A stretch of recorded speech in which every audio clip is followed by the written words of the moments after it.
Samantha Bee, a 47-year-old Canadian-born dual citizen of Canada and the US, has been called the comedian of the resistance in the Donald Trump era. It is not a position she applied for, nor one she is especially happy to have assumed. When her weekly topical show, The Full Frontal with Samantha Bee, first aired on the US cable channel TBS in February 2016, in the process making her the first woman to host a late-night political satire, she imagined she would be overseeing the run-in to a Hillary Clinton presidency. Then, from her perspective, the unthinkable happened. Trump's victory has forced all the late-night comedy shows to take stock, but it is Bee, formerly a correspondent on The Daily Show for a record 12 years, who seems to have adapted best. She is withering in her dismay at that pint of flat orange Fanta, as SHES called Trump, and the batshit telenovela that is his administration. Meanwhile, Full Frontal increased its viewership by 167% in its first year and became late-night television's #1 show with millennials adults aged 18 to 34, leapfrogging Stephen Colbert, Jimmy Fallon and James Corden. Earlier this year, Bee featured on the Time 100 list of most influential people in the world, and last month Full Frontal was nominated for 7 Emmys. She lives in New York with her husband, the comic actor Jason Jones, and they have 3 children. Full Frontal is doing especially well with a younger crowd. It's not easy to engage politically with that group. What do you think they are responding to? Young people, particularly these days, are allergic to inauthenticity. And one thing I can truly say about this show is that it comes from a very authentic place. We don't mince words, everything comes from real emotion, real passion. I mean, that's why I like to do it, so I don't blame them. Does the comedian of the resistance tag please you? Ha ha, it makes me giggle. I don't particularly see myself that way. I'm just a hard worker trying to do my job. I don't take praise that seriously, and I don't take people's toxicity very seriously. I just keep my head down and do the work. It's very Canadian. I would apply the same work ethic to, like, being a farmer. It's just in the DNA. Watch the Full Frontal segment that suggests Donald Trump can't read. Late-night TV in the US has become increasingly politicized. Is it fine that it's not as even-handed as it used to be? Obviously I think it's fine. And for me it feels very necessary to do this show right now. This isn't the world I thought we'd be living in when I got the opportunity to do a show. We just happen to be watching a very fraught history unfold. There's no predictability now. We're all kind of in a daze.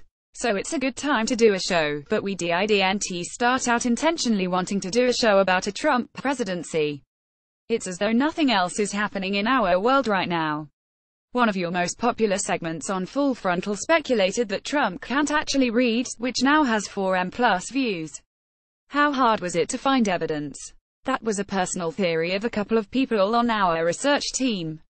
They brought it up a few times and we were like, okay, well, put together a package of research. And, as soon as you looked at it, you were like, it's undeniable. It was the most tightly constructed research package that was created with just so much passion and integrity. It's funny, we didn't even put that segment on the air with the television show. We put it on the web and it took on a life of its own because you can't even look away. Overall, has the Trump era been worse than you feared? Oh, yeah, in no way did I think that he would justify our norms at this level, at this speed, with such abandon. I really did think that some outside force would keep his worst attributes in check, or the pressure to become a statesman of some sort would overtake him. It would be bad, but he wouldn't overturn the table every single day. And yet, here we are. As I say that, my eye just started twitching. We don't pass stories through feminist filters, we just do the stories that speak to us. You spent 12 years on The Daily Show with Jon Stewart. Was that a good schooling? There's no better training ground. I took quite a few people from The Daily Show when making this show, and we learned a lot from Jon. He taught us all so well how to tell a story and how to lean into your point of view. I think we lean in harder to her point of view than he did, and I'm completely comfortable with that. Full Frontal has a very diverse writing room. Half of the staff are women and one third are non-white. One of the things he brought in was a blind application process. Why was that important? Most of the late-night shows have a blind application process. We didn't invent that process. What we did learn is that not only do you have to make your application process blind, which erases your identity, your gender, your age from your submission, but we also did outreach. That second part is the forgotten part. You actually have to approach people and say, would you be interested in this? Could you be interested? Do you know anyone who you think is well suited for this, who doesn't have the connections? Why did it take so long for there to be a female host of a late-night satire show? I have no idea, I really don't. Doing a show 4 nights a week is a major grind. I'm not sure why anybody wants to do it. So I can see from that point of view that no one looked at it and went, oh, that seems appealing. What I'll do is surrender all my freedom and spare time to this creative machine that goes on forever. So we tried to build a show that would also somewhat permit us to have a life that we could live. But I hope that we can all see now and acknowledge that you can put a lady at the helm of a show and it's fine. It's totally okay. You don't even have to think about it anymore. It just is. Samantha Bee speaks on stage in April 2017 during Full Frontal's Not the White House Correspondents' Dinner in Washington. Photograph Dimitrios Kambaras. Getty Images for TBS. You never wish it was a nightly show then? Never. God, no. That would be terrible. What you're describing is a nightmare. Full Frontal has been called the most mercilessly feminist show ever in history. Is there an agenda, or do you just cover the stories you're interested in? Yes, that's all it is. We don't pass stories through feminist filters, we just do the stories that speak to us, and stories that speak to us in a certain way may not speak to a male host in the same way. Or they may not feel they have the authority to tell that story, and I think that's perfectly fine. We tell the stories that we feel passionately about, and often those stories are about women for sure, because that's how we've lived. That's how I've lived. I've been steeped in womanness since I was born. Did you follow the BBC pay gap scandal? Do you think there would be similar gender differences in American television? No, I didn't. But would it be more even in the late-night world? I don't know that it would be close. I'm sure there would be surprising disparities here as well. Yeah, I don't doubt that for a second. Now I'm very intrigued and going to launch my own investigation. Malcolm Gladwell says he has a huge advantage as a Canadian, being able to look at America as an outsider. Do you feel something similar? I used to. I have citizenship now, so I have a stake in this crazy place. I wanted to pursue citizenship for a long time because I felt guilty commenting on the politics here without being an active participant in it. But I will say this, to have come from another country does give you a more global perspective. I've benefited from that for sure. I don't have my own life. Whoever Sam Bee is outside of work and home does not exist. You've just come back from a field report in Iraqi Kurdistan. Was that an eye-opening trip? It absolutely was. Kurdistan is its own thing. You're very close to Mosul, but you're not in Mosul. It's relatively safe. The restaurants are great. It's not a hardship to be in Kurdistan whatsoever.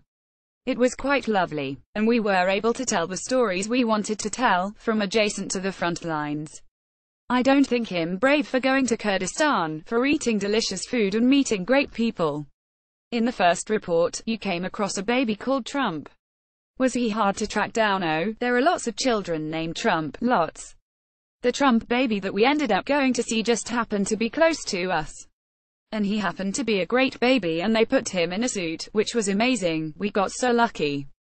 And he was really mad because he had not had a nap and he really needed one. The similarities were striking. You have 3 children under the age of 12. Is it difficult to sustain a normalish home life? It's certainly not easy. I don't have my own life. Whoever Sam Bee is outside of work and home does not exist. People will say, have you seen Dunkirk yet? And I'm like, what are you talking about? God, no. When do I watch it? 4 o'clock in the morning, so it's super challenging, but I love my work and I love my children. Whenever I'm not here, I'm 100% on the children. Whenever I'm not with the children, I'm 100% on work. So there's no pleasurable farmer's marketing of fondling peaches and thinking about an amazing summer salad. There's none of that. You used to write a parenting blog, Eating Over the Sink, and you co-created the TBS comedy series The Detour with your husband about domestic life. Is the experience of being a parent an easy subject to be funny about? It is. It's a very shared experience. There's a common language of parenting, which is ripe for comedy for sure. There's just no time for it right now. We have a couple of weeks off, so I'm taking the kids to go shoot Detour. They all have fun, they all think it's a vacation, but I get to fold in a little bit of producing at the same time. Is it true that your guilty pleasure is watching the BBC drama called The Midwife? Yes, it's not a guilty pleasure. I don't feel guilty about it. It's my pleasure. I love it so much. Honestly, it got me through some very dark weeks. First of all, I love stories about nuns, babies being born. I felt like it was very on point for what I needed it to do. It was like a refreshing sorbet at the end of some very hard days. I think it was the best binge I've ever done. And now I'm out of episodes, I'm just bereft. So you were watching it in Trump-inspired despair? Yes. Now I go home and watch The Handmaid's Tale. It's much worse. It's really well done, great, but it's not the same antidote to the day's news. What else have you enjoyed culturally in recent times? What is enjoyable? What is enjoyment? Well, the Steve Bannon book, Devil's Bargain, is quite good. But you know, it's all been dystopian. I can't say that I've been watching anything lately. That's very sad, but there isn't time. It's so pathetic. I lay in bed with my laptop on my chest after my kids go to bed, and then I fall asleep. I just can't stay awake. Do you feel that Trump will last the 4 years? I do. It's something I'd love to be wrong about. Well, see. Not holding out for any miracles. But who knows, I've been wrong about almost everything, so I would welcome that. Episodes of Full Frontal with Samantha B are online at samanthab.com.